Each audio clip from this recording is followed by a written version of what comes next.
Okay. Hey, Mike. Sound good, okay. Okay, I was gonna say. Oh man, that's terrible. Jimmy, we don't get like a countdown like NASA? I don't think I'm prepared to do that. Okay. You know, just a suggestion for. I like it. Makes for the sense. future. Yeah. Good. Mom's in the hospital. She's had some other issues. AFib. Shut up, you're gonna jinx it. She was just definitely tired. She got a baser. I don't think so. I think it's okay now. She had a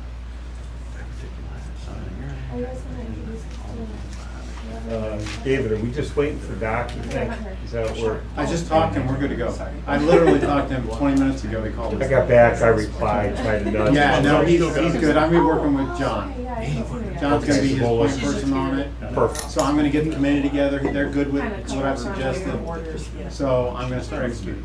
Okay, thanks. I Thanks told him, for- I told him last night, I really don't wanna do this. I'm not trying to push I know you don't, but thanks. Not because if they don't have the bandwidth. He says he's been tied up. I've been tied up with a hire. I said, Oh, I know. We appreciate it, and there is money. And, Bill, do you see how much money your township's getting? Yeah, we're kind of diving into that. It's kind of Trying to figure out how to spend it. Yeah. For John or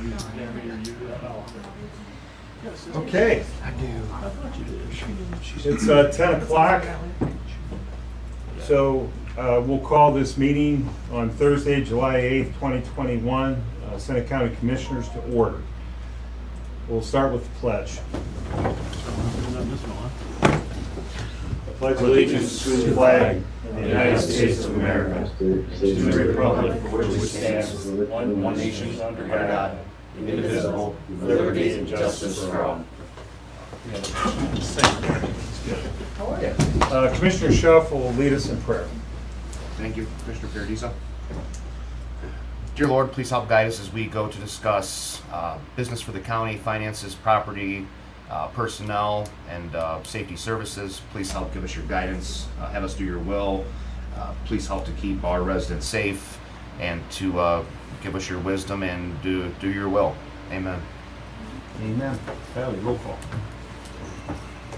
Commissioner Kirschner, Here, I don't know if I can be here. Commissioner Paradisa, Here. Commissioner Schuff. Here. So I think, just for the record, to Stacy, help me with this. Commissioner Kirschner is unable to be here in person. He is on the call, so he will not be able to vote, but he is here to listen in on the discussions. And we're glad to have you. Thank you. We had something come up. It's now 10:02. I'd like to make a motion to go in executive session to discuss personnel issue. I'll second the motion. And we'll be right back. Thank you. We have a first and a second. We have to take a vote. Yeah. A roll call. Thank you. Commissioner Schuff, Yes. Commissioner Paradisa. Yes. Okay? Yep. Thanks. We're right back. Thanks, Kyle.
Jimmy, tell me when we're ready. You're all set. We're ready? Thank you.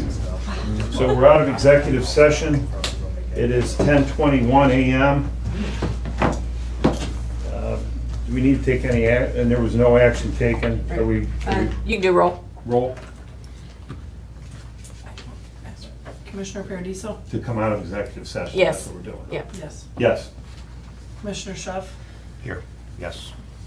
So Mike, you're not here to keep me on track. I'm a little rusty with executive sessions, but we're I think you're doing just fine. We'll be You're doing fine, just thank yeah. Give me some leeway on your birthday. So I'll accept the motion to approve the digital audio video recording of the previous board session from Thursday, June 17th, 2021 for regular session. Second.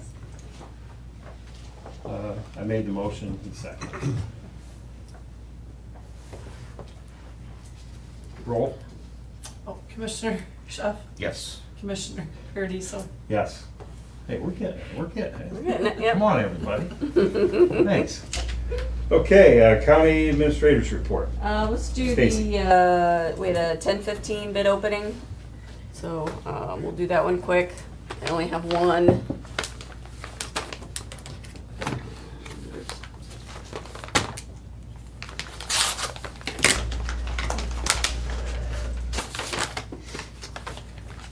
I think there's a sign-in sheet.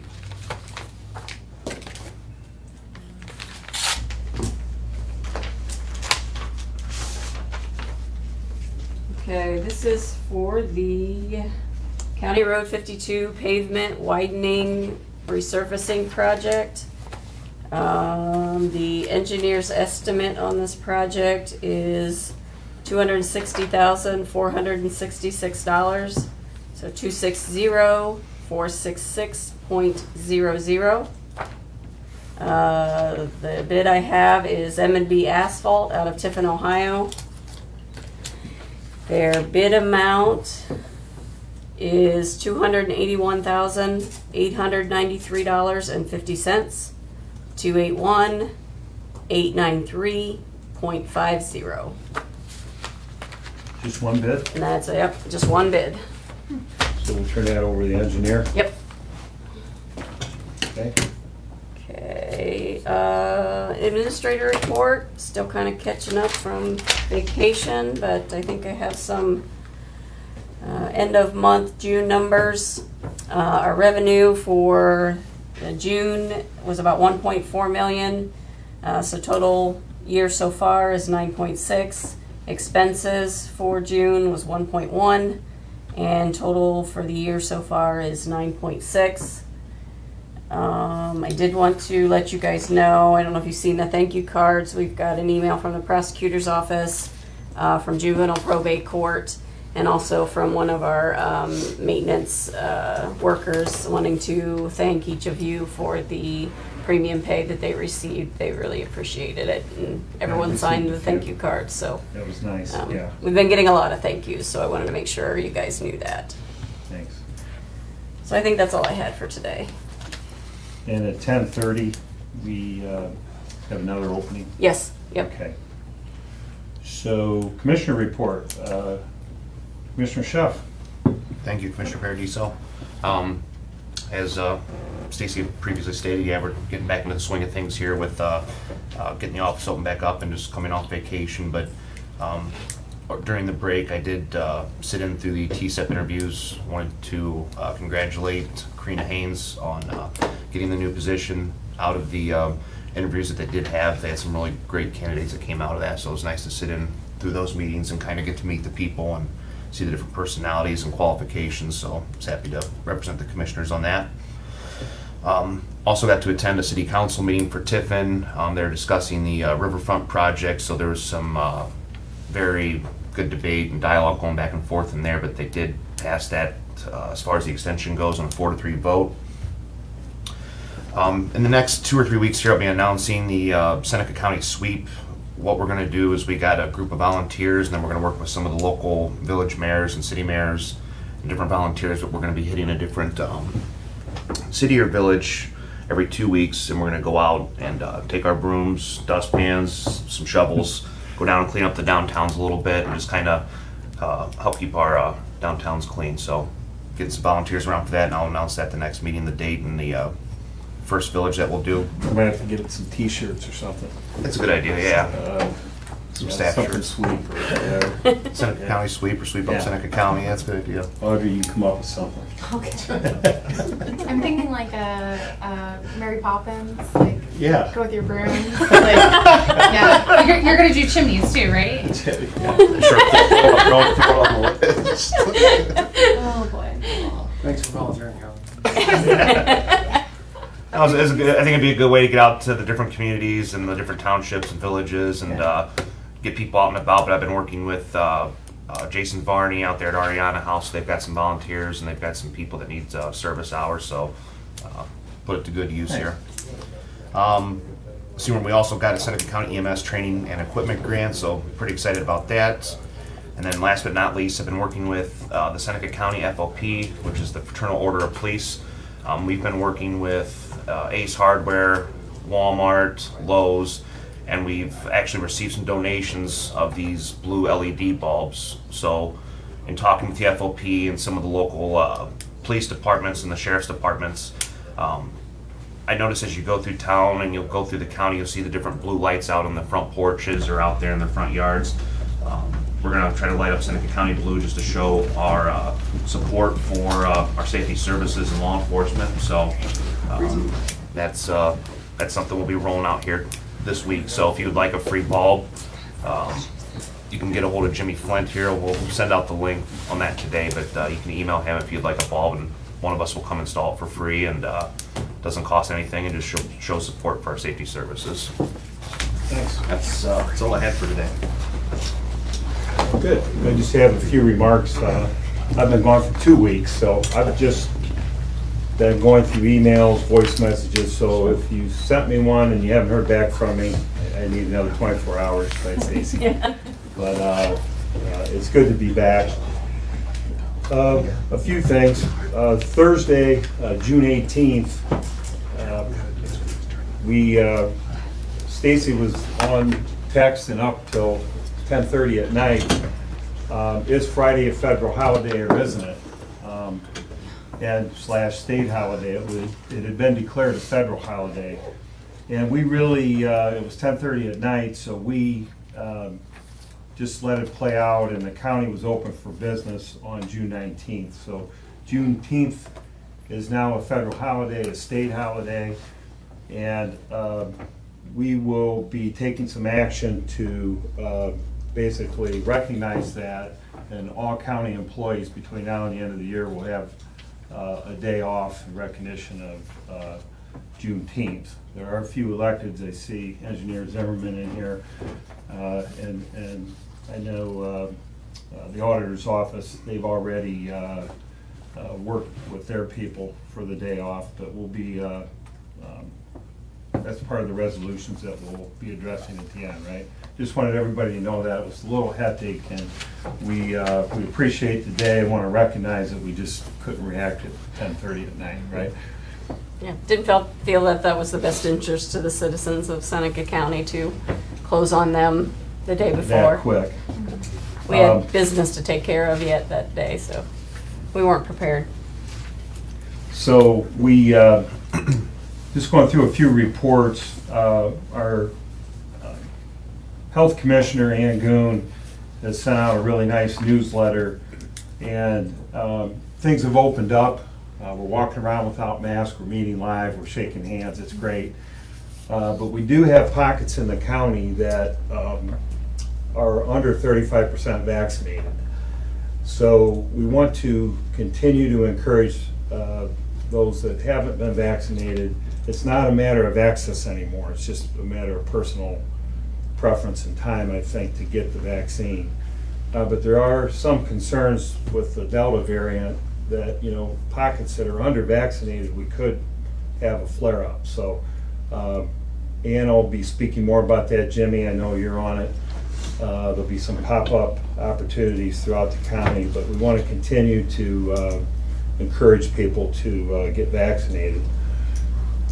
Also received a report from Judge Meyer Stace mentioned how his office thanked us for the premium pay, but I just want to recognize juvenile court for all they're doing to stay open, serve the community, and stay within budget. It was very challenging. Their docket's behind. They reinvented themselves. They've gotten through it. And during this period of time, they bought a van with COVID money. And Judge Meyer references how that's really helped them move people from the juvenile center around and get them out to do things. So I just wanted to recognize Judge Meyer and his staff for their annual report and everything they're doing. Also received an update from Kathy Oliver. And is Kathy online, Jimmy? Sometimes she is or not. I can't tell when we're live. Don't see her in here. Okay. But there's one thing jumped out at me with the summer youth program. I know it's early July, but it looked like they still needed people.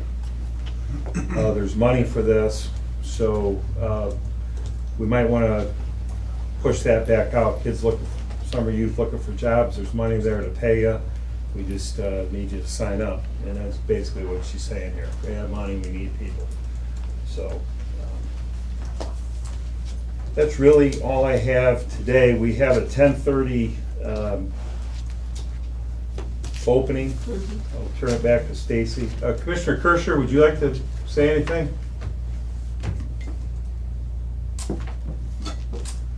Didn't mean to forget you, but you're not here, buddy, so. But that's okay, yeah. Yeah. We have a big, Great Lakes Community Action has an application in for a large sheriff's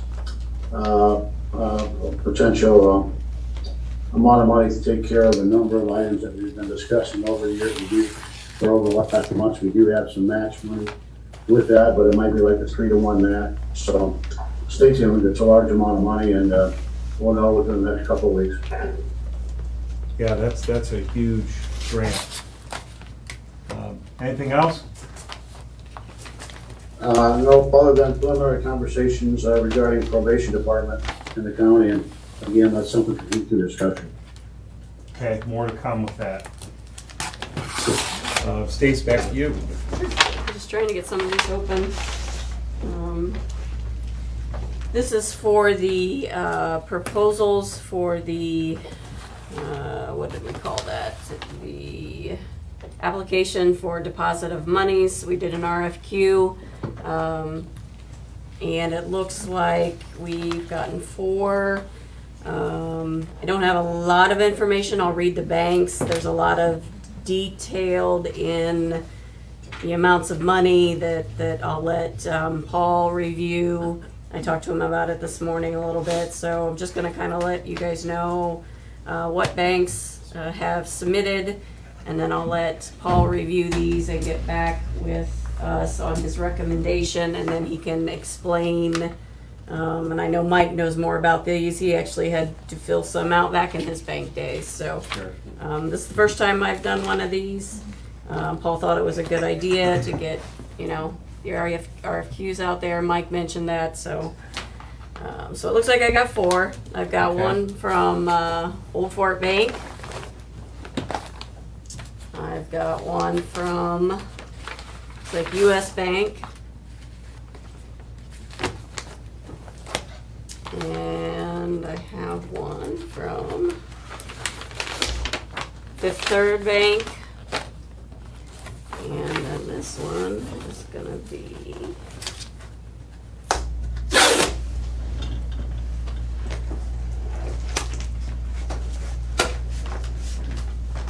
challenge to get open.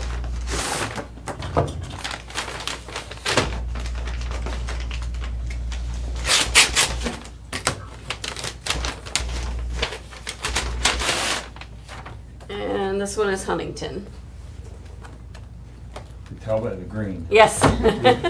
Almost matches our green. Okay, so no action here. You'll turn those 4 over to Paul. I Yep. see Paul run, and Yep. we've got a large sum of money. Interest is basically flat. We have fees And so we're trying to see if we can approve all that and let the treasurer take it from there. Is there anything you want to add, Paul? I apologize for not being there today. Stacy can explain to you what's going on. But, yeah, that was kind of what I expected, who I expected to hear from.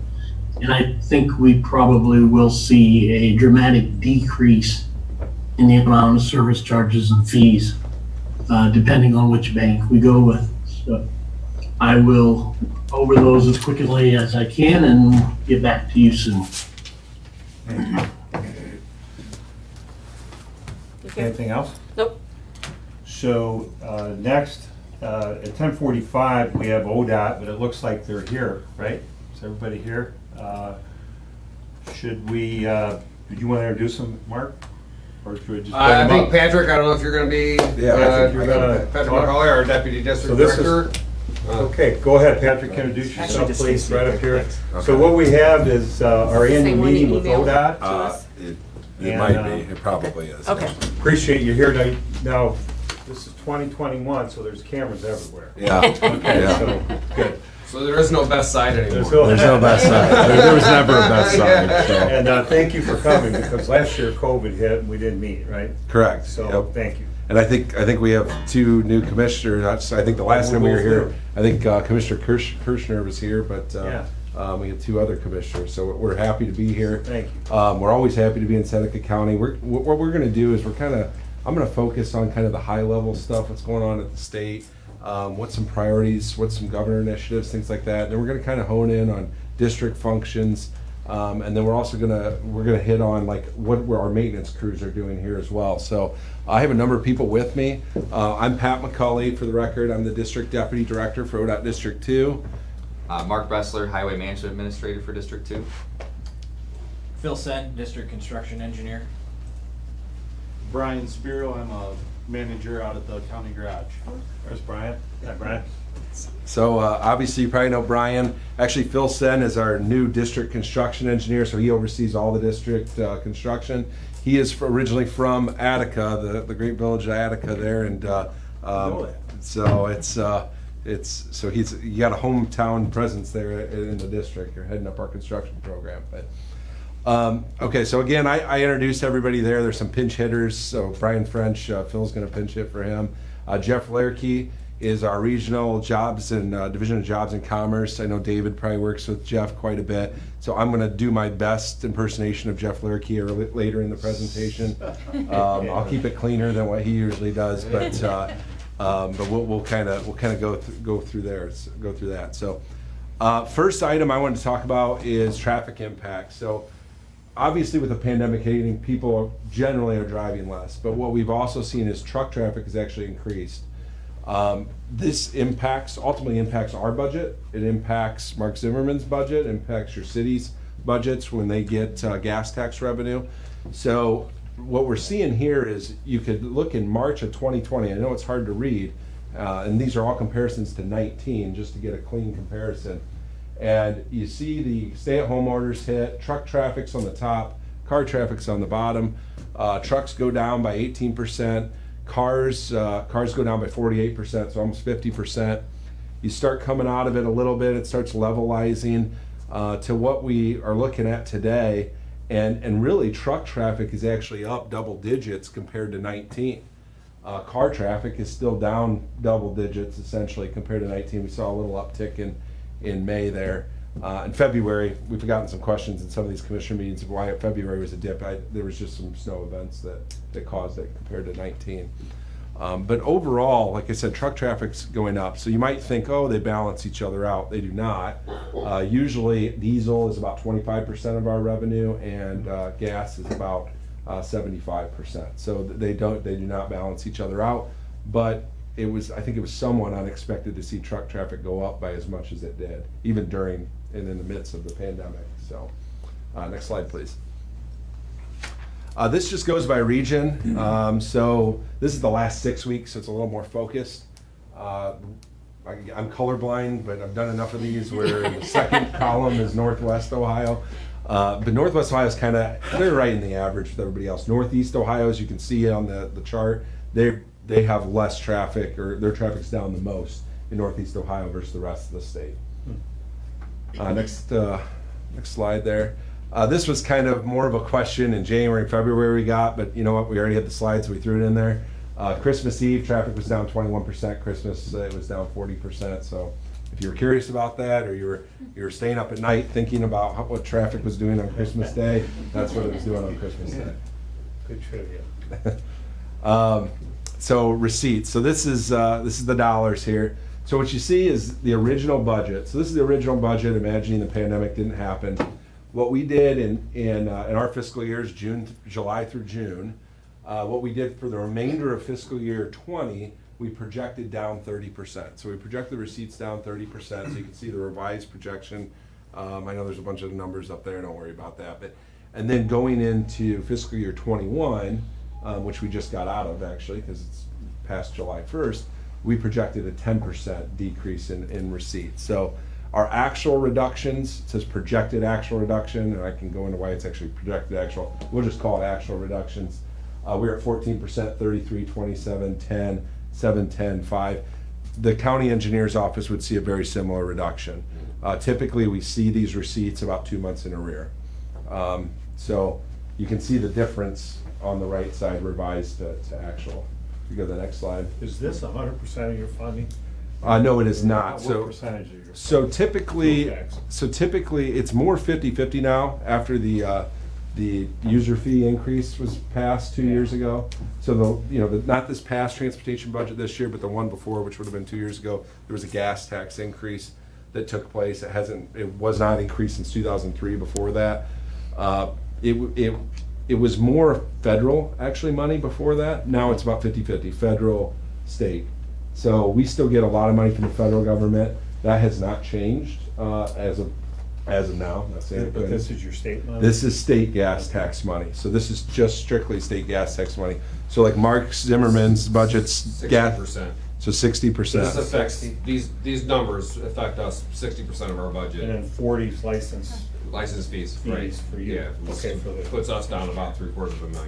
So we generally don't get license fees. Ours is from the federal government and then the state That's what you gas sent tax. us, right? That's what I say. Okay. Yep. And so, Based off of these exact numbers is where. and my just numbers- curious, sorry, I didn't mean to interrupt you, but these is. Oh, yeah. I think it's appropriate. Did you get any money from CARES money or any?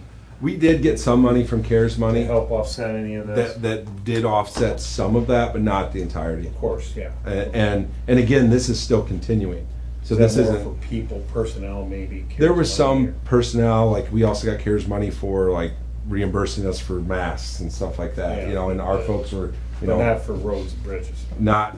There was a little bit of money that went to that. We did throughout this entire process keep our local programs whole. So ODOT has a lot of local programs. Some are jobs and commerce that David works with, but some of them are also like we have a bridge program, we have a municipal bridge program. We have a lot of safety grants that can go to municipalities. Tiffin, we've given quite a decent amount of money to Tiffin in grant money over the past probably 5-10 years. So we kept those programs whole, and we took the hit out of that. So yes, we did get some CARES money, but it did not make up for the losses, not even close. So Thank you. Just out of curiosity, what's the plan as the hockey puck moves further down the ring? I mean, with vehicles going more electric and the gas engine, I think you're gonna start seeing that shift. What's the plan as far as that recovering that tax revenue that's lost? That's a good question, that's actually a really good question. So one thing that happened 2 budgets ago, again, that transportation budget that adjusted the gas tax revenue, they actually instituted a fee on electric vehicles. It's $200 and $100 on hybrid.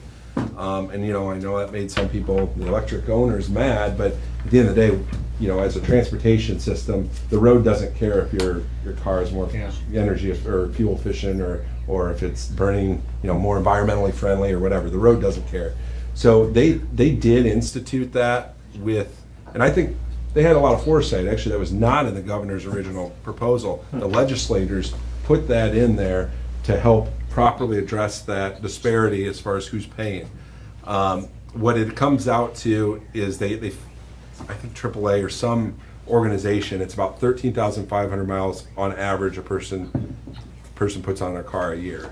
So if you figure out the average gas mileage, which is like 26.5, if I'm going off memory here, it ends up being like $220 a year. So they made it 200. So it actually is close. Some people you might hear out there, well, it's not fair. They just arbitrarily put $200 on there. No, there was actually reasoning behind the $200, and it was based on the average miles a year. Now, is it somewhat? One of the questions could be: is it? Does it hurt certain populations that don't drive as much? Argument could probably be made that it does. So there needs to be, I think, long term, and Mark probably feels the same, the most appropriate way to rectify the issues of us going more and more electric while still having a fair tax system is a vehicle mile travel tax. So essentially, the gas tax was always probably the most fair tax you had out there. The bigger vehicle you had, the heavier it was, the more damage it did to the road, the more fuel you're going to use, right? I mean, pretty simple. As cars get more fuel efficient and electric cars, there's a proliferation of electric cars, that's going to definitely degrade that quite a bit. So I think that's where they need to go. That's probably where they probably will end up, I hope. But there's a lot of privacy issues and other things that go along with that too. So it's a big conversation in transportation, how to get there. And there are studies out there to work on that type of stuff. But yeah, that's what we're stuck with now. But the electric vehicles are contributing, and that contribution every year is rising and it's only been in effect a couple of years. And hybrids as well. At least we have our bird scooters. Yeah, those aren't registered, so they're not doing too much damage. Tractors aren't registered either. Okay. But that's a good question. That's a great question. So anyway, so our difference is about $219 million. And getting back to the county engineer's budget a little bit, just to put a plug in for Mark, the more rural county you have, the more they rely on the gas tax. The gas tax is the same for every county in the state of Ohio, or every county engineer in the state of Ohio, I should say. So he's getting the same as Lucas County.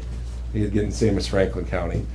But the difference is, like, Lucas County is going to rely on motor vehicle registrations because they have a lot more motor vehicle registrations. So his is 60%, theirs might be 15% of their budget or 10% of their budget. So, in the more rural county engineers, this is going to impact them. The more rural you are, the more this is going to impact you. So our difference is $219 million just in the state gas tax. That's, and again, if we did not have that gas tax increase or gas user fee increase, Mark can probably attest to this, we would be in deep trouble, really, really deep trouble right now. And I think you probably would be as well. Does that have is that in perpetuity, or does that drop off after 2 years? Or how's that adjusted, I guess? It's just held right now, It's and held, it is the okay. way it's gonna be until the legislature decides it's gonna change again. See what gas put out. And it's not a percentage either. Some people think, just like almost every other tax, your income tax, your sales tax, most of them are percentage. If gas goes up, you still pay the exact same. If gas goes down, you still pay the exact same. Okay. Per gallon. Thanks. Arguably, if it goes up too high, we'll see less revenue because Right, people stop driving. yeah, so we'll actually see less revenue if it goes up. Right. It's better if it's $1 for us, Right. but anyway, so yeah, it would have been a huge impact had we not had that. Next slide, please. Okay, so this kind of talks about the local share, what I was talking about before, and this isn't just the county engineer share. Townships get money, townships get gas money, municipalities get gas money. Probably by and large, I think the plurality, if not the majority, goes to the county engineers' offices. But you look at the ODOT share, 1.36 billion, 37 billion. That's what the original was. We were down to 1.2. 07 was our revised projections, and we're at 1.22. And this is July through April, so it's not a full fiscal year. So again, we realized it a couple months in arrear of the receipts. Local share, same thing, very similar impact. 809 million went down to 733 was the projected, and then it was actually 745. So somewhat close to the projection, but still, a decrease being felt by all these local entities as well as ODOT. So intuitively, you would think, okay, there's a lot less traffic out there. Traffic was down, 15% last year overall. trucks and cars. So what would that do to injuries and fatalities? Well, you would think injuries would go down and fatalities will go down. The first part, you'd be right. The injuries have gone down, and historically, the last 5 years, injuries have been going down every year. Fatalities actually went up 7%. So fatalities have actually been going up the last 5 years. So they haven't been they've been trending in opposite directions, injuries and injuries and fatalities, which again, I think that tells you that the accidents people are getting in are worse accidents. You know, they're worse crashes, and then they're more fatal crashes. Okay, so next slide. So this is some other interesting statistics. When we actually hone in and dive into the individual category of fatalities, what are some high trending fatality areas? We have pedestrian fatalities, intersection fatalities, motorcycle fatalities. So pedestrian fatalities are up 29%, which is kind of scary. Intersection fatalities are up 33%, motorcycle fatalities up 23%. So what this tells me is some of the most vulnerable users of our roadway system are pedestrians, which is also bicyclists, people walking, jogging, running, whatever the case is. Motorcycles, I mean, you're just less likely to survive a motorcycle crash. And some of it, you probably heard people are going faster on the roadway during the pandemic, and that might be some of it, probably mostly for motorcycles. But I mean, pedestrians are generally in an urban area, cities. I mean, and the other one's intersections, so 33%. Really, you look at pedestrians, intersections, and motorcycle, what do those three have in common?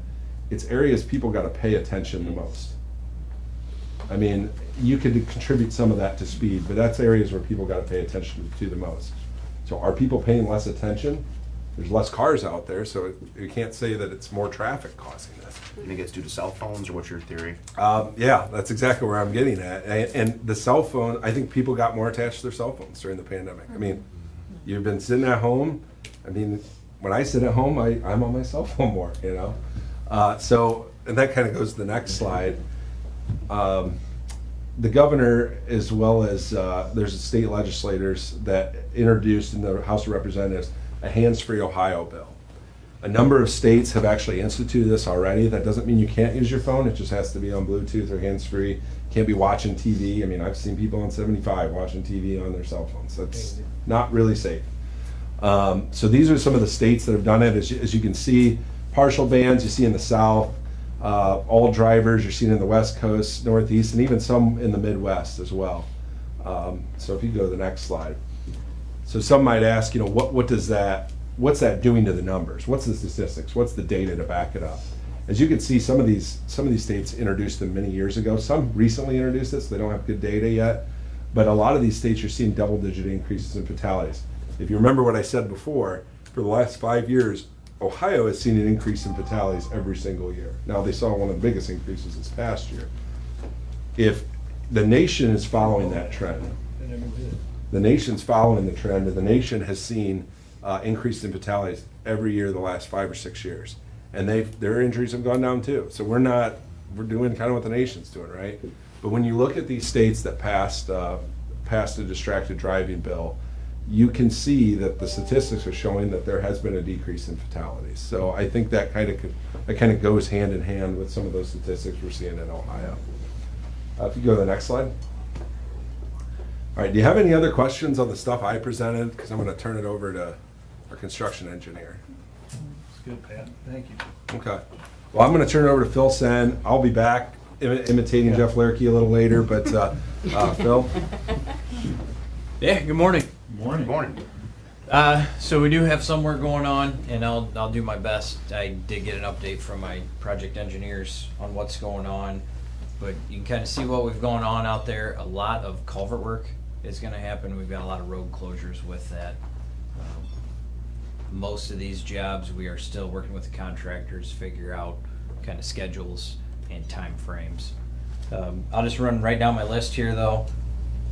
We are paving on 23 from the county line to the north, about 10 miles there. Bridge work on that one's completed. We should wrap that up by the end of October. There's a bunch of culverts on 19 and 101, and that's what a bunch of those blue dots are there. I'm still waiting to get going on those, but with those, there's some big time closures. The dot just north of Republic there, I believe that's a 21-day closure, so you're looking at 3 weeks. And then that big cluster there at 19, at 101, I think that's 778 there. Those all kind of happen at the same time, maintain access, and then that's a 75-day closure there for all that work to complete. That one, again, we have not even sat down with our contractor to figure out start dates and things, but that project completion is end of October as well. So Phil, this is all this year yet, right?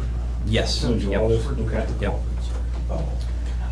My next one on my list here, 53 and 100. That's a paving job, and that one is underway and then completing November 1. So again, essentially all these are through October for completion, which is pretty standard for most of our work. And I believe the downtown work in and around town is nighttime work, and there will be some coordination with that as far as minimizing the impact to traffic and parking. Working with you guys on that, and then the intersection at 224 and 53, upgrading their turn lanes, signals, and there is a full closure there, and it's 12 days. So that's not scheduled yet, but something to be aware of. Again, still working with the contractor to get going, and then that one completes in October as well. So that's kind of what it looks like right now. And then I hope in every county we work in that we have more stuff coming to keep my guys busy. So yeah, any questions? I have, all I'm gonna do is compliment ODOT there are a lot of projects in Seneca County, so we think that's a good thing. We really appreciate it. I do have an ask or something that we're gonna talk about eventually with you, okay, is, so Brian back there, so you know where the garage is? How that little point comes out. Mark, can you give us, please, 2-minute? And the intersection there? Yes, what we have is a county, a township, and a state all conversing. That's our county campus out there. And we have a master plan. We're looking at tearing some buildings down, building some buildings, and it's just, it needs a little bit of work. So we've asked Mark to think about it, and he's at least got it up here at this level. We haven't done anything formally. So while you're here, if it's okay, because I want to just take advantage of having you. Yeah, that's fine. So we are concerned as we increase traffic out on the campus, County Road 20, which is our short road that was built to service the School of Opportunity. Dead ends on the Township Road 151, which is where my office is. Right now, we have to turn onto 151, and there is, I would say, 60-degree, 30-degree skewed intersection to hit State Route 100, and the intersection sight distance is okay if you were doing your proper traffic movements, which few people do. And what we would like to do is explore the possibility of extending County Road 20 through your fence, through the piece of corner property that the state owns, that's butterfly habitat right now, and remove that section of the township road, close that intersection and rebuild the intersection so that we have a safer throughway. So it's more perpendicular to the road? So it's more perpendicular to 100, yes, and a direct access off of County Road 20. Yeah, I mean, we're more than happy to talk about that. I mean, I think we need some schematics or some, at least like where that right of way would be and how much it would impact our property. But no, if it's not going to like detrimentally hurt our operations, or there's other ways to change our operations, yeah. I mean, we're just less mowing is all you would have. It's that. Oh, that's it? Yeah. Yeah, it's just that. You'd have to mow less. That's the only thing that would impact. Well, this is easy. Yeah. I mean, if that's all you're doing. Eliminating 151 coming up all together then? I would propose eliminating 151 from 20 to 100. Yeah. So we have to get with the township Yeah, as we- trustees and get us all together. As we talk about that, See this if we is a can township get road, so we have to engage get them as well. so. cooperation, and we'll come back to you. Yeah, no, if it's not hurting our operations, I don't see why. Create more work for you, Phil. That's good. Yeah. Brian can figure out the butterfly piece of it. Yeah. Oh, no. We'll exchange some other ground for butterfly. There you go. I just want to thank you too. I know there's a few other projects that are confidential that aren't there you public go. yet, and you guys are involved in those talks, and we appreciate that. Yeah. No. Okay, we really appreciate your, just everything you're doing, so, just want to thank you for that. Yeah, we do enjoy being partners up front, and Seneca's always been good about that. There's, other counties are getting better at that, because sometimes something's coming, we have a road issue, it's like, well, if Then we they involved call this you. up front, we could've got this additional money, and that did, you know, but, no, I appreciate that. So, back to you or Pat? That's all I've got, just a Questions? brief overview. And I think, Commissioner? Phil, I think there's another slide too that Okay. just lists the. Okay. Oh, Yeah. Oh, there If we you're go. just curious, like what the spend is, what some of these projects are costing, and a little bit more details. And these are all the contract jobs, right? So there's Yes. also a lot of local work that's going on. Right, right. This In is the county as just well. us selling jobs to contractors. And one of those is already completed, that 19 the bridge bridge. rehab south of Green Spring. Will we get an email of this? Can we get an email of these we got slides? it. Yep, we got it. She has it. Okay. She got an email. I just got back from 2 weeks vacation, so Yeah. I'll forgive everybody, but thank you. Okay, good. I had a question. Since we were talking about traffic signals, and Mark, I think you and I have discussed this before, but I can get my memory refreshed a little bit. So there's a nursing home that just got put right outside of 224. It's the Willows. There's a traffic light that just went up there, and I've probably received, I don't know, a couple dozen complaints about it. But what was the justification for the light going in that spot? Because there's pretty much a lack of cross traffic coming from the Willows. When did the traffic light go out? Can you help me out, Mark? 2 years ago. It probably became operational 18 months ago. Okay. Yeah, they usually, sometimes they have to do a traffic, and I don't know Has it been the longer than specific, okay, because this is going on all over the district, but I think it has. it usually has to have a traffic impact study. It's based on that. I will say that we do have some unwarranted traffic signals. I don't know that would be one of them, but most of them are historic, more legacy issues. There is one in Seneca County that might be in front of a school, Seneca East. Might be named Seneca East. Yeah. That we do have unwarranted signals. And actually, unwarranted signals, if they're not serving that purpose, they can be more dangerous. Actually. Yeah, I think that particular signal, the one we're talking about, was put in for the hope or the future expansion of Fair Lane. Okay. And when it was put in, it was the thought that Fair Lane would be extended, that there'd be a lot more development. But through the pandemic and through a lack of development or lack of things that were happening, because of that, there has been very little traffic. And so generally that signal sets, green, red with no traffic, or you're back in 224 up for a long ways. A lot of cars queued up for one car that could be a flasher instead of.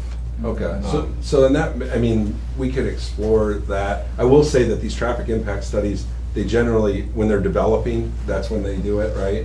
And so you want the developer to put in the infrastructure to accommodate a future problem. So in this case, like, otherwise they'll just build something and then now who's got to put up the traffic light? If it's on a county road, it's Market. If it's on our road, it's us. Or if it's on a city road, it's a city. So generally, based on their traffic projections, that's how it works. And sometimes early on in a development, you might have one there. But over time, if it doesn't develop like it should, then that's something that we can reevaluate and explore. And that's definitely something we can explore. So I can go back and look at that. So you said what nursing home was that? It's the Willows, but it's actually, I believe that was a city, like, the traffic light right it was a past permit the- job is what it was. We Okay. permitted the city of Tiffin to basically, when they did Is it all in that. the city? Oh, it's in the court permit. Oh, then that's the city of Tiffin. It's That we have actually nothing the to do city with of that. Tiffin. Okay. That's easy. Okay. So yeah, if it's in the city, it's on the it's road. 100%. Even if it's a state route, Yeah. it's there. That road is theirs. We take care of the bridges on the state routes. We do some paving on city roads when we're already paving into the city, but the road is actually the city of Tiffins in this case. So that would be 100% their responsibility. In that same area, the light at 224 and 18, I've actually received probably at least a call every month on the timing of it.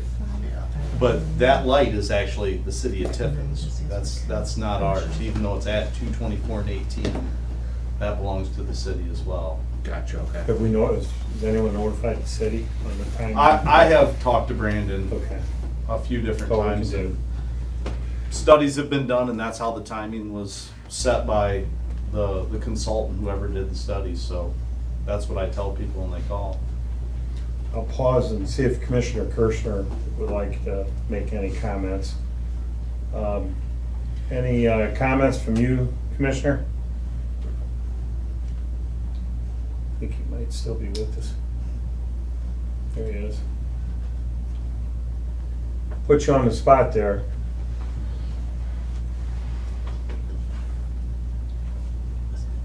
There you go. Whoop, you're back muted. You gonna unmute? Can you hear us? Yeah, he's getting it. Okay, what do you think, Stacy? Yeah. Can you hear us, Hey, Mike? Mike, can you hear us? Okay, you have to unmute, please. Yes, I can hear you. Okay, sorry to put you on the spot, but it's, we'll take a pause. Any questions for ODOT or comments? No, I'd like to have this conversation face to face with the gentleman at Yeah. some point, but this probably isn't the time or the venue. Okay, got it. Thanks. Okay. All right. Mark's up? Yep. All right, so good morning. Brian and I are going to talk highway maintenance and kind of go over some of the big projects going on in Seneca County. So to kick it off, I'll turn it over to Brian. As it states on the screen there, daily operations, pavement patching, mowing, all your typical stuff. Our berming is more or less done for the year.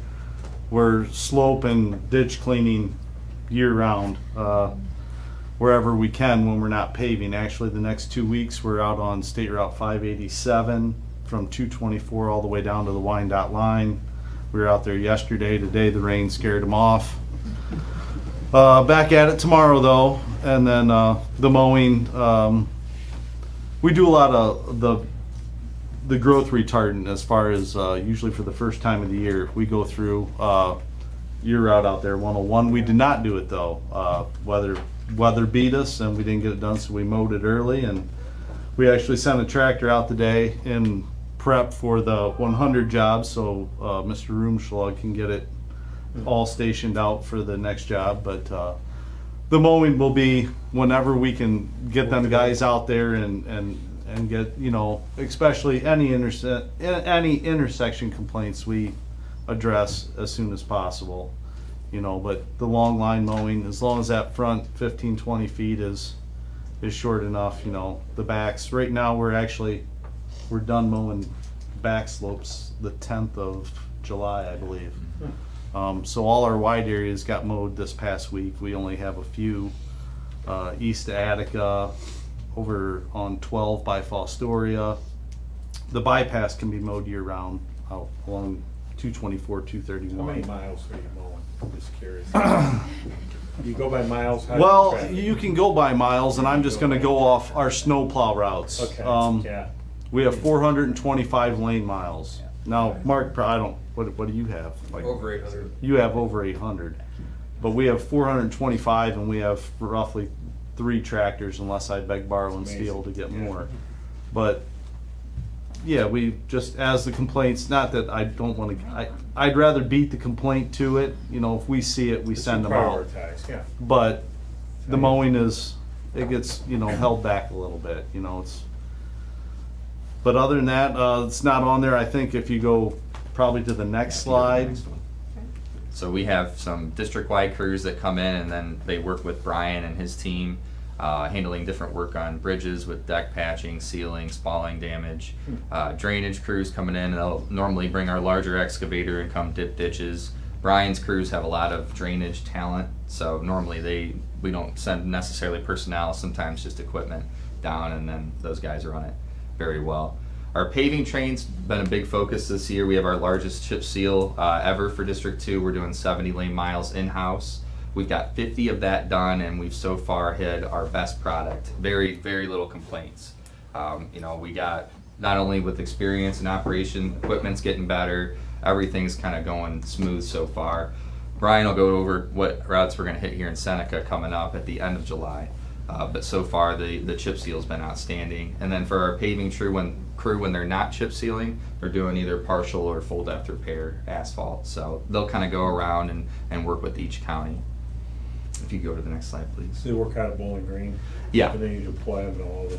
Pretty much they'll activate as a crew in Bowling Green, and they come from different counties all over, and then they'll come out here to Seneca. And sometimes, like on our eastern side, you know, we'll have people from Seneca that'll run rollers, distributors, whatever, and they'll work in Ottawa and Sandusky County as a team, you know, and then they'll kind of calendar plan that all out. And then when they go out west in Fulton and Williams and Henry, we have people over there. So that way we don't have people driving an hour just to get to the job site, you know, and it kind of gives them more of a variety of work too, which people like, so. But we got specialized guys. I mean, you can't, a paver operator, it's not like every county's got somebody that can do that or run a asphalt mill or anything like that. But, and like I said, we're out on 587 right now with the paving train, doing, I'll call it a partial depth repair, 6 inches, 4-foot shoulder repairs.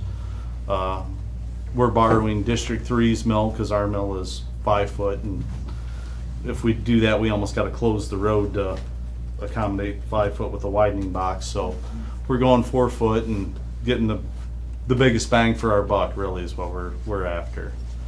On the list there, culverts and drainage, US 224. Mr. Nutter asked me just a few minutes ago what the signs are out in front of Tim Zoller's place for.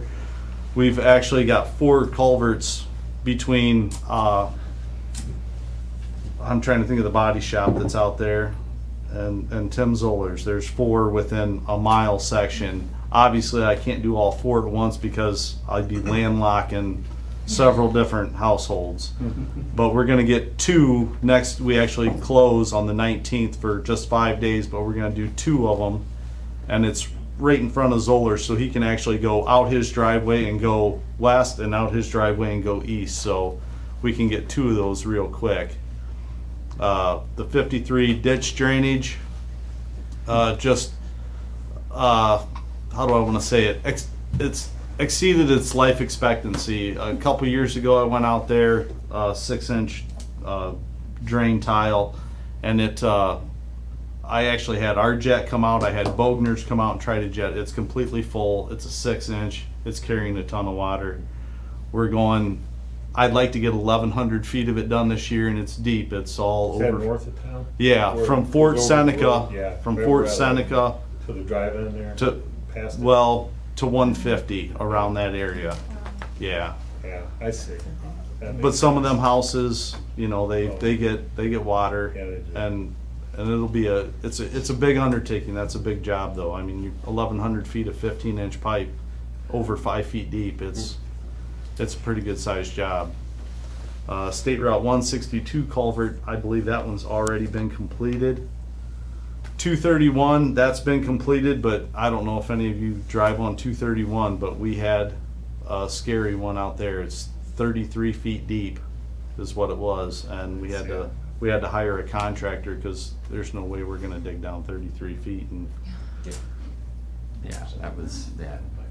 it was something else. And that was just a hole that popped up in the road. And with all this work that goes on in the county, I can plan all this, but you never know when that hole is gonna show up in the middle of the road, and that's what we do. Wow. So, and 587, I believe that's about a 600 foot. We have a tile that goes off of state right away, undersized, and we're actually gonna change direction of it and run it to a ditch, and that's around the 11-mile marker. That's up by, I believe 114 is where that is. in Loudon Township, so. Yeah, kudos to Brian and his crews on that 231 sinkhole. That just opened up out of nowhere, and they had to completely change direction. And we brought a contractor in to steel sleeve it. Essentially, the pipe was good enough we could reline it, and instead of doing a massive project. And then those guys in Seneca, they put under drains in and essentially rebuilt the area that was damaged by the sinkhole. So instead of having a huge construction project, we pretty much did it all in-house except for the sleeve. So that was a good accomplishment. That right there is pretty much, like say that paving train that comes in right now, like say they're working on the 587, that none of that's what I would call in order. We pretty much, however, our TM in district allots time, because like say that paving train, that's just what they're doing in Seneca County. They got 8 other counties to go to and take care of them as well. So like say they'll be here for this week, next week, and then they're moving on to probably someplace out west, Henry, Fulton, Williams County, it's hard to tell. But they'll be back, which is good. I don't want to, because if I spend my whole summer on this, I don't get any drainage work done in that nice dry season. That's why when they're gone, 53, I'm hoping that's where we're heading, as soon as they're gone, so. All right, if you would go to the next slide, please. The other thing we wanted to just add in was just kind of a shout out to a lot of the great community efforts you have here for our Adopt a Highway program in Seneca County. It was shut down when COVID kicked off last end of March, early April, all the way up until this April. They pretty much put a hold across the state on Adopt a Highway litter pickup, just not knowing, what hazards could be involved with that. Now it's back open. We've actually had a ton of people excited about getting back out and helping us keep our roads clear. The more community help we have with all this and Adopt a Highway program we have, the less time our highway techs are picking litter. That's more time they're working on the roadways. So it all is such a good cycle. We also have a agreement with Oriana House where we actually pay them to go out, and that's been a great partnership, and we really, really appreciate that. We get a ton of compliments. I know Pat does as well anytime that we have different prisoners or help there picking up, and we have different agreements like that just across our whole district, so we greatly appreciate it. And I will say, there's a lot of litter everywhere, I know, and even if you drive Seneca, you're gonna find it. But since we've gotten into that agreement with that Oriana House out there at 100, I would stack Seneca County's litter against anybody in Northwest Ohio. I truly would. I actually just got a text from Bob White, the guy that runs the crew, 14 bags out on 224. I know I got to send the guys out and pick up. I mean, he shoots me a text every day where he's at, how much is out there. Wow. Every day I get texts from him. So they are out there all the time. I know it. They do a phenomenal job. Yeah. And I can attest to that just from looking at our open POs. We have POs in that area that pays for CCNO and some probation departments and other folks across the district. I think Oriana House is easily using the most amount of money out of those POs, which tells me they're doing the most amount of work. And those are checks we're very happy to write. So they're doing a good job. Yeah. They're helping have other folks give back to society too. Yep. You guys have like a list of available roads, of ones that you need help with, or if there was other service groups looking to get involved in? If anybody wants to get involved in the Adopt a Highway, they can contact the garage and I can pass them to Jessica, or I can do some of that. But we have areas where we recommend as far as better walking, not steep and narrow, and like Attica probably takes a beating because I'm not sending pedestrians out on Route 4 to pick up litter. I'm sorry, Phil, I won't do it. That's a bad deal up there. I try to find nice, wide, flat, 2-mile sections, and they're out there. It might not be where they want to be. Like say Heidelberg likes to be right there around 101, and Isaac Walton 53 right there by 38, and we try to put them in their area where they're based. But Brent, is there a restriction on age limits? So like, could youth programs come and help out? Oh boy. I think they could. We could. I- We could I mean, look obviously, into Well, there's- New Wriggle, and I can't think of her name right now that runs New Wriggle National Honor Society, but they probably do the most pickup out of all. It doesn't matter if it's wintertime and it's snowing, if it's I think it's like the first or second Saturday of the month, they're gone. They're picking up. We actually have agreements with like the juvenile courts up in Toledo too, and they're one of our best as well. So yeah, I think Some that churches do it as well with youth groups I've seen. Yeah. But I even know if you'd want to help out, because one of our former employees, Dave Main, who's a mason here in town, them guys, they're getting old. He's having a tough time. You know, they can't get out and walk like they did. You know, I know it's usually him and maybe one other guy that go out and walk that 2-mile section. But he's commented, he's like, it's just hard nobody's getting involved in the Masons like they used to, and, he just doesn't have the pool of people to pick from anymore. So. But yeah, that's pretty much it on the maintenance end. The only other thing you may see, we've recently invested in these portable traffic signals that we have one in each county garage. So Brian's crews use them constantly on our drainage jobs, anywhere we can. So instead of a flagger out there, it's actually a traffic signal. It's a lot safer for the public. If someone is looking at their phone, they get a much more greater advanced warning just by the height of it. We've gotten a lot of positive feedback both from our crews and the public.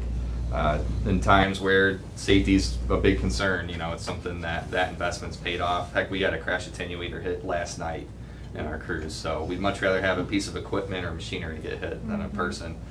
We have worked with county engineers that have borrowed them. I know Wood County borrowed them from our Wood County garage a lot. They ended up buying their own set. They liked them so much. They're not too bad cost-wise, so if you ever needed them, feel free to reach out to these guys since they have their own set, and we got extras too. We could always let you borrow them.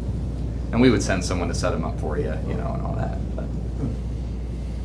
But that's about it. Any questions for Brian or I on our maintenance side? Hey, question, Bill Frankert, Adams Township.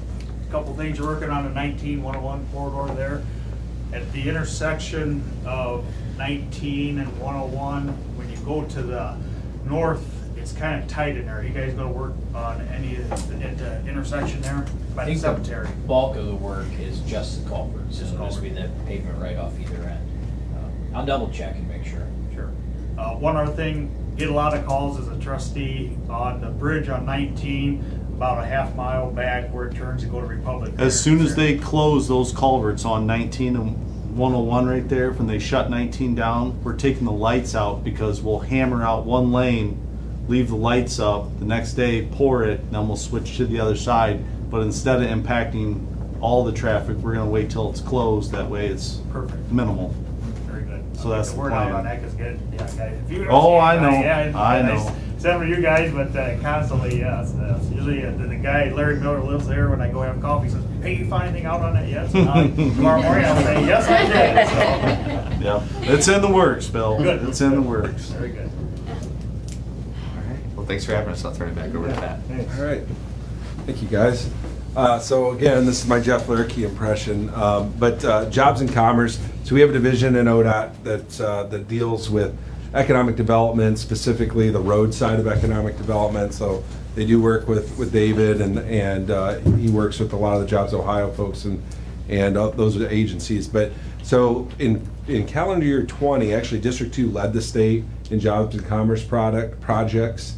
We brought more money back to this district than any other district in the state. That's something I'm proud of. I will take every dime of Columbus's money up here that I can get, and the rest of the districts can fend for themselves. But there's the impacts of the region. I won't read those. If you go to the next slide, some of the bigger projects that you might have heard of, and there's a lot of other projects as well. But North Star Steel, that was a large one in Fulton County. They're undergoing a really large expansion.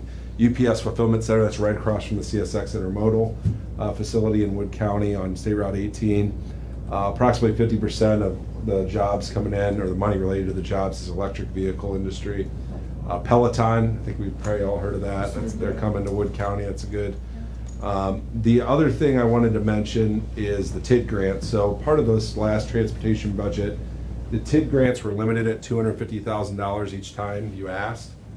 and now they're up to 500,000. So they are larger grant applications available, or grant dollars available per application cycle, per project. So you guys obviously have a TID. I think District 2 is the only district that has a TID in every county.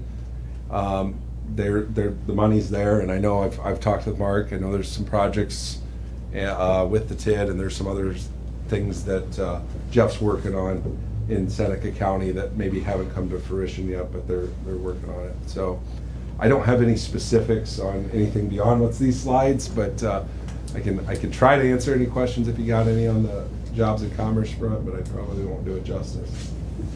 David Zach, you like seeing that, right? Pretty Yeah, impressive. absolutely. I think the relationship between the county and the city engineer's office, the economic development office, no doubt, is strong right now, and we're in constant communication on how we can leverage the most state money to fund projects that make sense for our transportation plan and what we, working out strategically. So I like where we're going. Obviously, it could always be more, but I think the relationships we got going right now are good. And I would say that, and David's on top of stuff. When I go to certain counties, you know who's on top of things and who could be a little bit more on top of things. But never let an opportunity go if somebody is investing in a facility. And again, David knows this. Invest in a facility. There's jobs going there. I mean, there's grant dollars there, and sometimes there's some entities that forget that ODOT's there and we got this money there, but. If we can leverage those that investment and those jobs, there's a good chance if you got a road problem, we can start getting some money for it. And Jeff is very, very good. He's the best in the state at getting money, and we're fortunate to have him up here. So awesome. All right, so I might have to do a song and dance to extend this till the rain stops, but that's all we have. I do have a packet, Commissioner Kirschner. I see that you were on. I'm going to leave some information for you. I know you've requested some of this in the past, so I'll leave it with you. Is that okay? Yep. But any questions anybody has, I'd be happy to answer. Any of my team would be happy to answer. Keep up the good work. Very, very informative. Thank you. Anybody have any questions? I'm good. Commissioner Kirschner, you okay? Yep. Nod. Move on.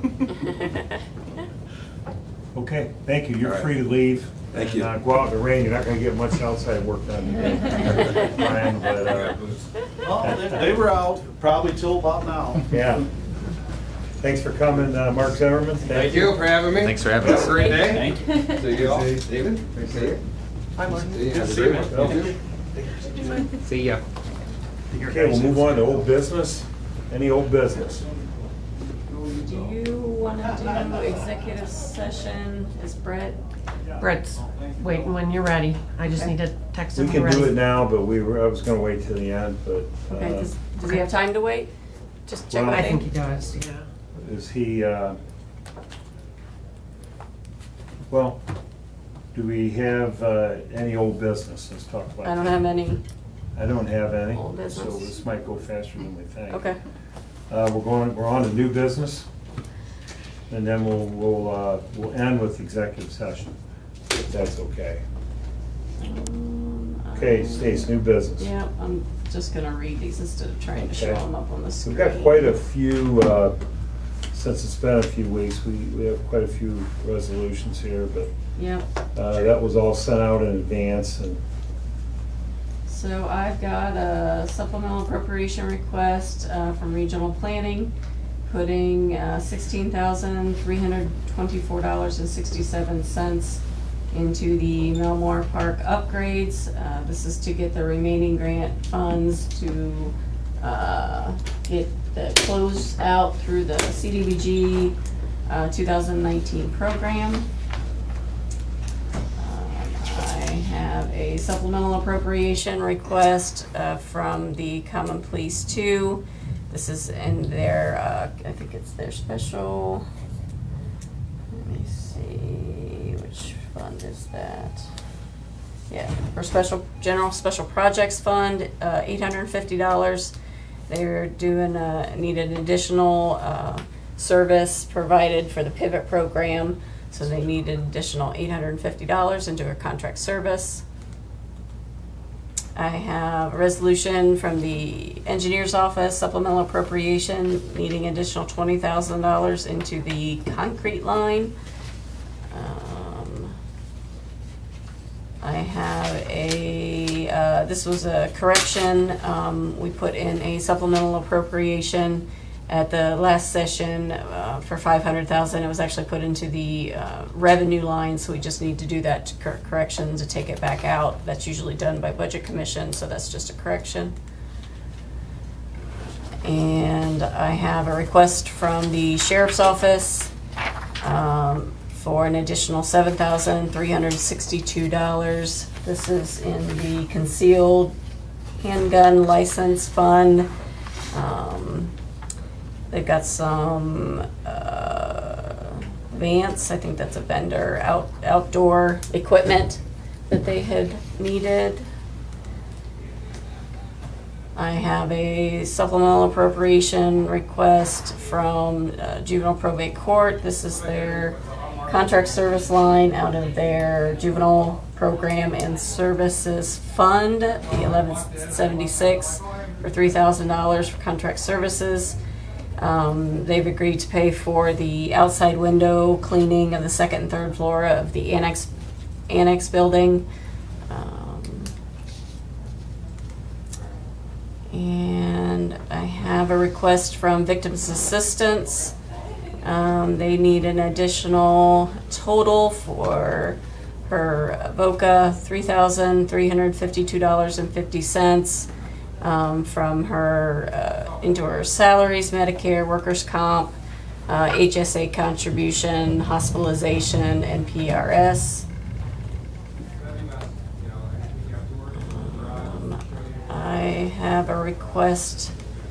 This is the additional, we need to put additional $3,047 into the transfers outline for the public assistance. We have a mandated share for public assistance, and the second half was a total of $63,000. We only had 60 put in the line, so we needed additional $3,047. And then I think I go to my paper resolutions. So to go along with that one is the fund transfer to be made to the Public Assistance Fund from our general fund, $63,986.50 to the county share for Job and Family Services, the mandated share. My resolution rescinding the board's orders of March 26, 2020, Resolution 2068, and Resolution 155, that's the August 27th resolution. They were the declarations for the state of emergency due to COVID-19 and its amendment. The governor has basically rescinded the emergency for the state as of June 18th. And so we are lifting ours. So that's what this resolution is for. So effective today, we will be lifting our emergency. I have a resolution rescinding the board's orders of April 7th, 2020. This resolution allowed us, through our health insurance by SEBCO, they authorized us to reduce employees' hours from 35 to 25, and the program was only eligible through June 30th, but we didn't detail that in our resolution, so the auditor's office asked me to do a specific resolution making sure that all offices understood that as of June 30th of 2020, that was no longer available. So it just wasn't detailed in the last resolution we did. So we are rescinding it effective June 30th, which SEBCO no longer allowed it, so we weren't eligible anyway. Yeah, we're formally rescinded, but Yeah. We weren't eligible after that. we operated as if it was rescinded anyhow. Yes, right? we did. Yeah. Yep, she just needed it. She wanted it in resolution form. The auditor's office did. So I have a resolution authorizing Seneca County Board of Commissioners to enter into a contract with M&B Asphalt Company for the Seneca County Road 47 pavement resurfacing, contract number 2021-3. The total bid amount was $621,731.50. I have a resolution approving the fiscal year 2022 sub-grant agreement between the Ohio Department of Job and Family Services, the Ohio Department of Medicaid, and the Seneca County Board of Commissioners for the purpose of establishing the terms, condition, requirements governing the administration and use of the financial assistance received, used by the Seneca County CDJFS, CSEA, PCSA, effective July 1st, 2021. A lot of acronyms. Kathy's here, that's all. Yeah. Disseminate, yeah. That's an annual, is that an annual? It's a biennial. It's biannual, so I Yeah. don't remember this, yeah. Yeah. So this just allows the money to flow to us. Yep. Got it, biannual, thanks. I have a resolution authorizing the Seneca County Board of Commissioners on behalf of the Seneca County Juvenile Court to enter into an agreement with Capital University on behalf of the Family and Youth Law Center at Capital University Law School. I didn't get a lot of information on that. Did Judge Meyer go there? It's in the board folder. Is it Did he in? go to Capitol? What's that? Did Judge Meyer go to Capitol? I don't know. I wonder. I don't know. Just curious. Could be his alma mater. Could be. I'm about to ask you that. A resolution authorizing contract service agreement with the Pivot Point Partners LLC on behalf of the Seneca County Auditor's Office, effective August 1st, 2021. I'm trying to remember which this one was for.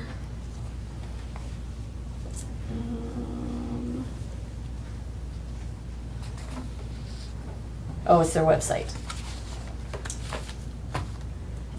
I have a resolution authorizing the agreement of services for subsidy grant for the Community-Based Corrections Agreement 407 on behalf of Seneca County Common Pleas Court. Get to work on that.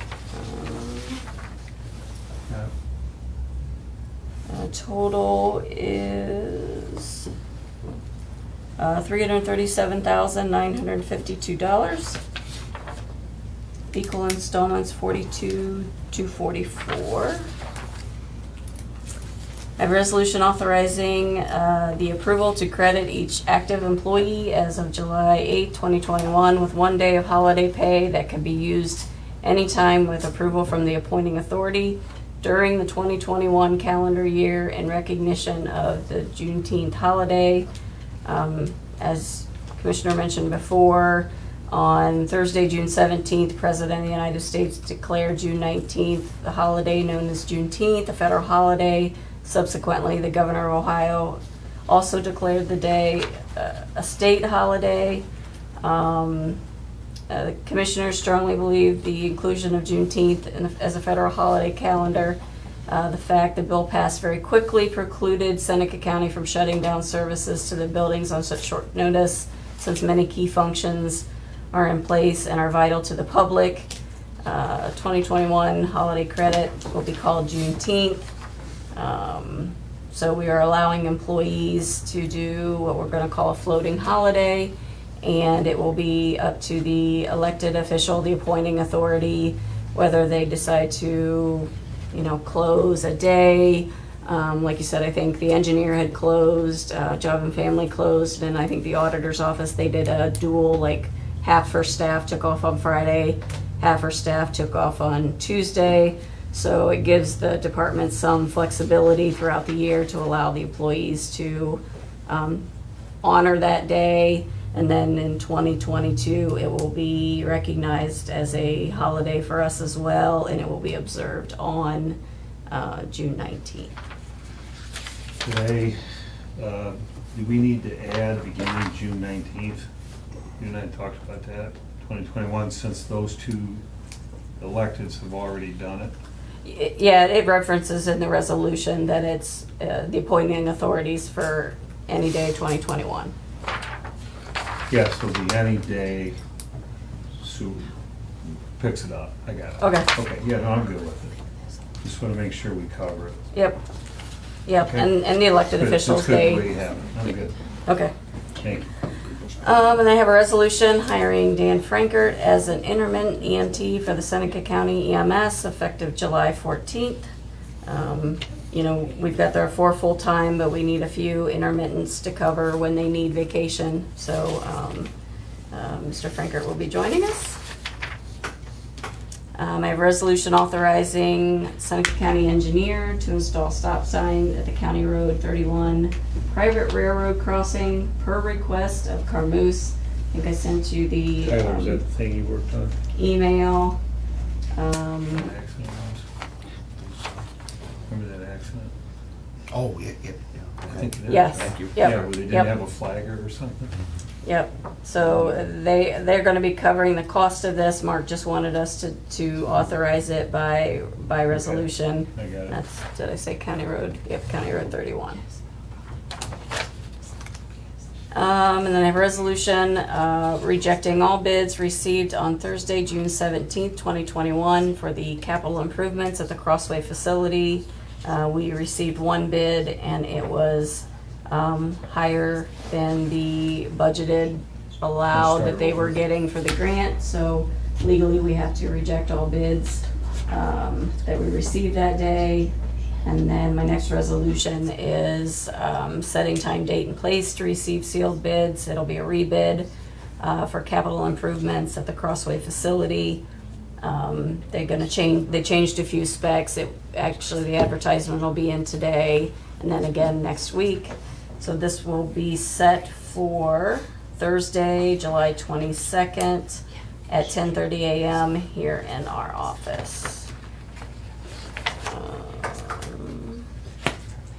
And I have one more. I have a resolution authorizing the Seneca County Job and Family Services to transfer Medicaid Income Maintenance Fund to Shelby County Job and Family Services, and authorizing Kathy Oliver, Director, Job and Family Services, to sign this and other related documentation. Shelby County has other funding that Seneca County needs, so we're doing a dollar for dollar swap. It can only be used for those services, so if we have excess, we're allowed to transfer it to another county. So they need some of the Medicaid, and we need some additional kinship care funds that they have. So we'll be getting dollar for dollar, and it's the 20,000. Good. That was a lot, but that's all I have. That's it? Well, That's it. So do we have a motion?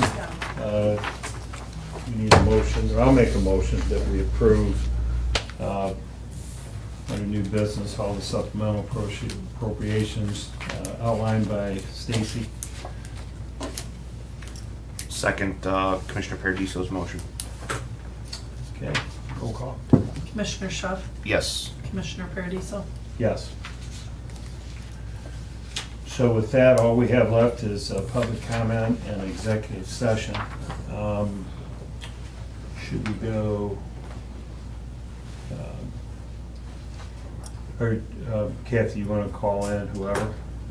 Okay, let's go to public comment First. And then we'll go into executive session to talk collective bargaining. So Commissioner Paradiso, I'm gonna put something on the screen for folks who are watching right now via Facebook Live. Okay. They will have to join the Zoom call. So we're putting that information on the screen right now. If they want to participate in public comment, go ahead and use that information on the screen to call in or join the Zoom call. And if, you know, it's up to you. Do you want to do the folks in the room first, or do you want to ask people who are currently on the Zoom call to join? It's kind of your pleasure at this point. Okay, let's, we'll open it up to who's on the Zoom call. So if you are on the Zoom call, if you're joining via phone line, you can hit *6 to unmute. But yeah, if you'd like to speak, just go ahead and come forward now.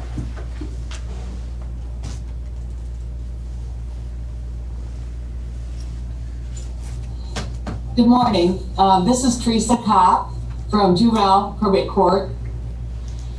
And I just wanted to thank you for passing for the approval of our agreement with Capital and Capital Law.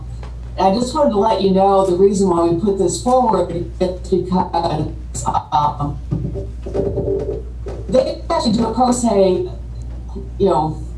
assistance for pro se litigants. So people that want to represent themselves in court, custody matters, etc., and have a certain income base, needs, then they can call here and guidance on how to go through the court system. we think it's going to be a real benefit to those people that need that. So thank you very much. Thank you, Teresa. Okay, is there anyone else on the Zoom call that would like to make a public comment?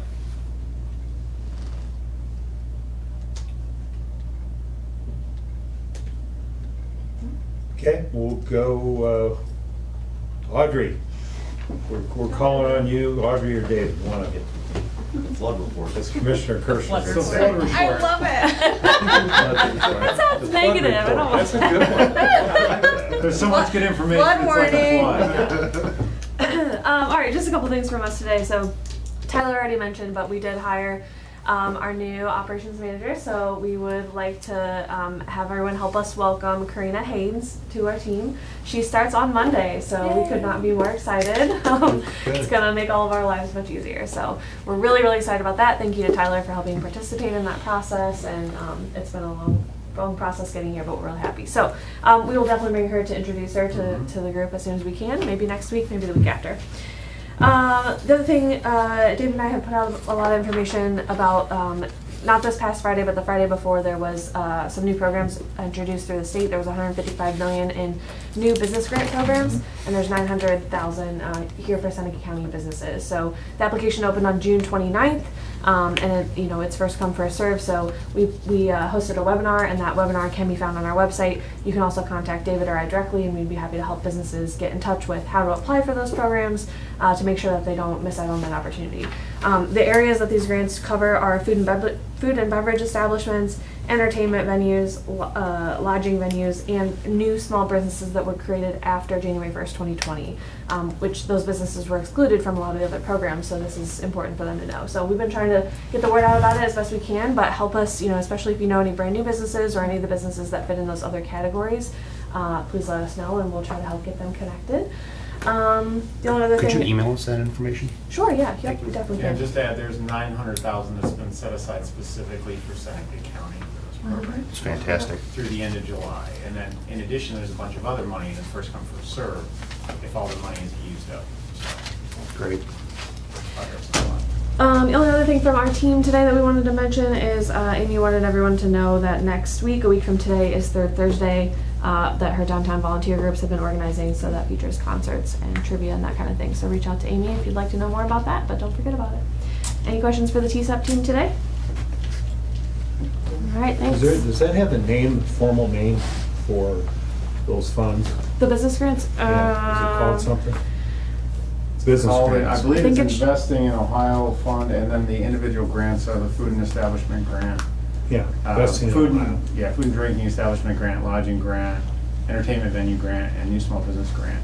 Those are the actual names of the programs. Yeah, the but- 4 different areas, but we can send you some additional information on that too. I have a couple of mine. Is that on Facebook as well, or on your page? Yep, in our website. Awesome. Email for me, you know that. Thank you. Anybody else? Extension? Yeah. Sure. Hey everyone. Hey. Hallie Williams from OSU Extension. Things are going well at the Extension office. We are open Monday through Friday now. We still recommend making an appointment with us if you guys are looking to meet with one of us educators individually, but we're there in and out.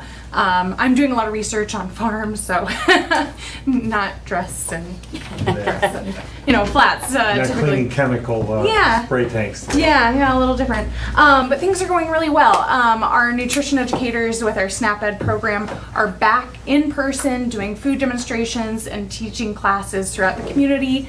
If you have an agency or you guys know of an agency that is working with SNAP eligible clientele, contact us. We might be able to get in and do a program series with them, helping teach them about budgeting and eating healthy and physical activity, those sort of things.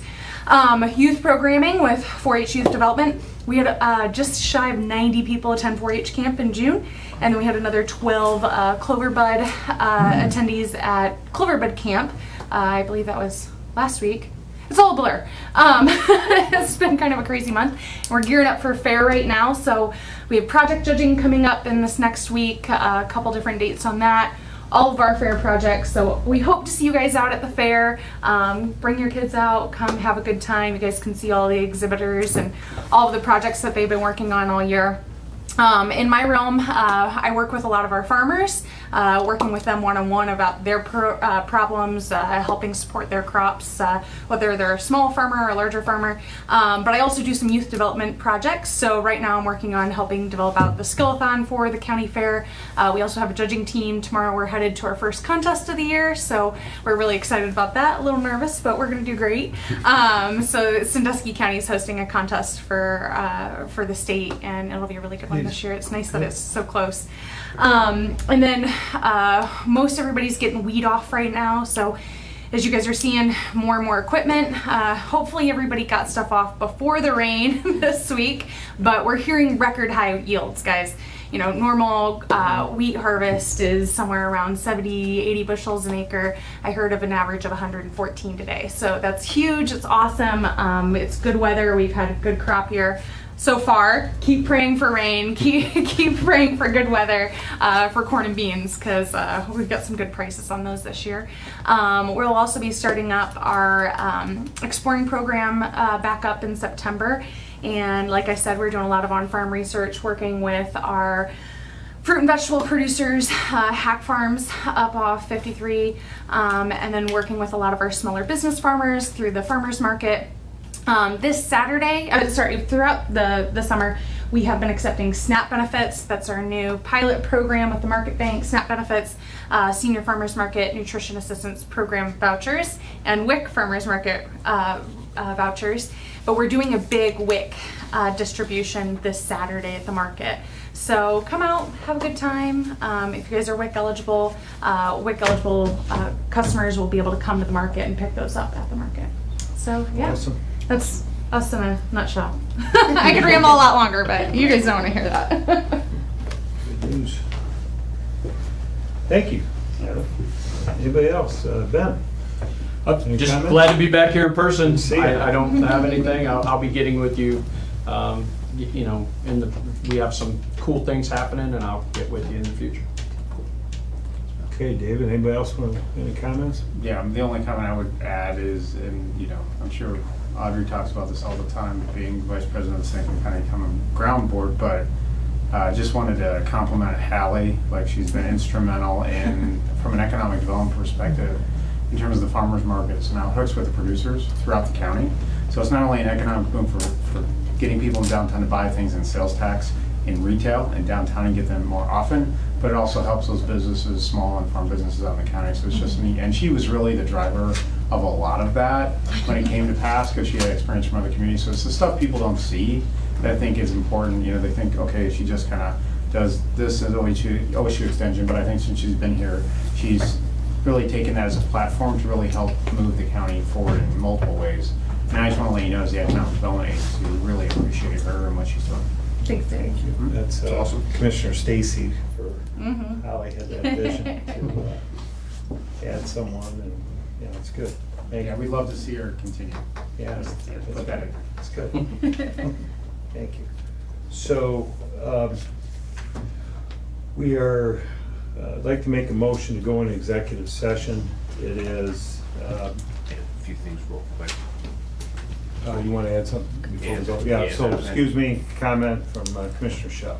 Go ahead. I was hoping to ask Mark when he was here, but I don't know if you would know, or I've been getting some questions as far as like some of the log jamming goes in the river. Is ODNR in charge of that, or is it the Army Corps of Engineers? I have questions from citizens, and I wasn't sure what the correct answer was for that, as far as like some of the log buildup in the river. Yeah, I usually tell everybody to call Beth and she gets them with either Corps of Engineers or whoever should be in charge of that. I would send them to Beth. Wanted to wish Commissioner Paradiso happy birthday and speedy recovery to Commissioner Kirschner with his hip surgery. So, thank you. Happy birthday and quick healing. Let him get away with not singing, or? Yeah. That's further executive. The Commissioner Kirschner would say, no more motions from the floor. Yeah. However he does that, but anyhow, we, next to make a motion at 11:55 to go in executive session, to discuss collective bargaining. It is possible that action, may be taken, we won't know till, the conclusion of the session. So I'll make that motion. I'll second Commissioner Paradiso's motion. Roll call. Commissioner Schuff, Yes. Commissioner Paradiso, Yes. And we'll be back. Thank you.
Go ahead when you're ready. All right, thank you. We're back from executive session. It's 12:33, so I'd like to make a motion that we go back into our scheduled meeting. Do we have a second? I'll second the motion. Roll call, please. Commissioner Schuff, Yes. Commissioner Paradiso. Yes. So in executive session, no action was taken. And so with that, we will conclude the meeting here July 8th.